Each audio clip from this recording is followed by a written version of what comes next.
Hey everyone, let me pull this over here. Okay, so the purpose of this video is to show you a preview of the 3.3 curriculum-based assessment. So in this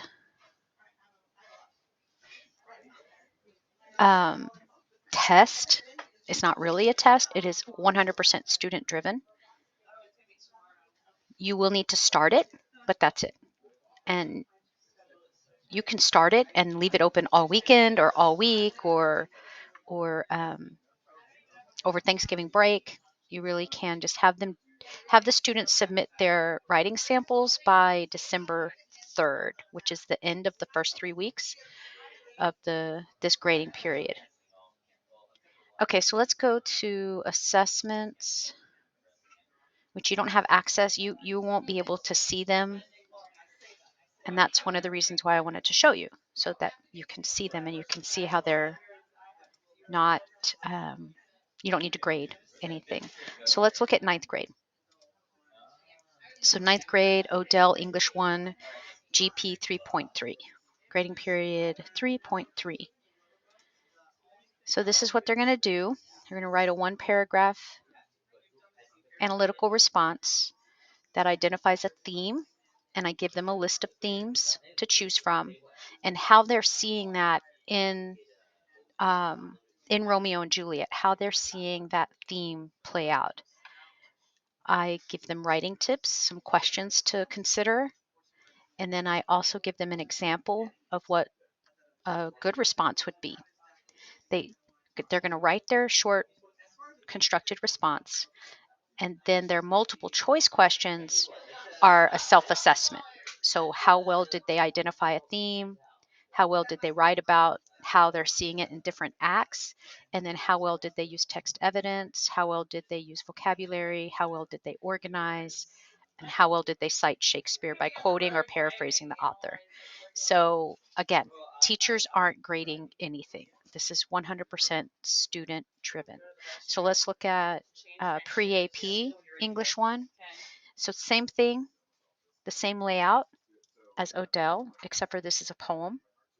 And they're going to write a short constructed response about how the poem, how Naomi Shihab Nye uses specific words and phrases to help the reader understand what she's saying.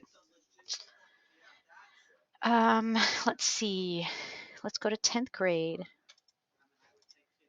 So 10th grade, Odell, they are going to write fan fiction.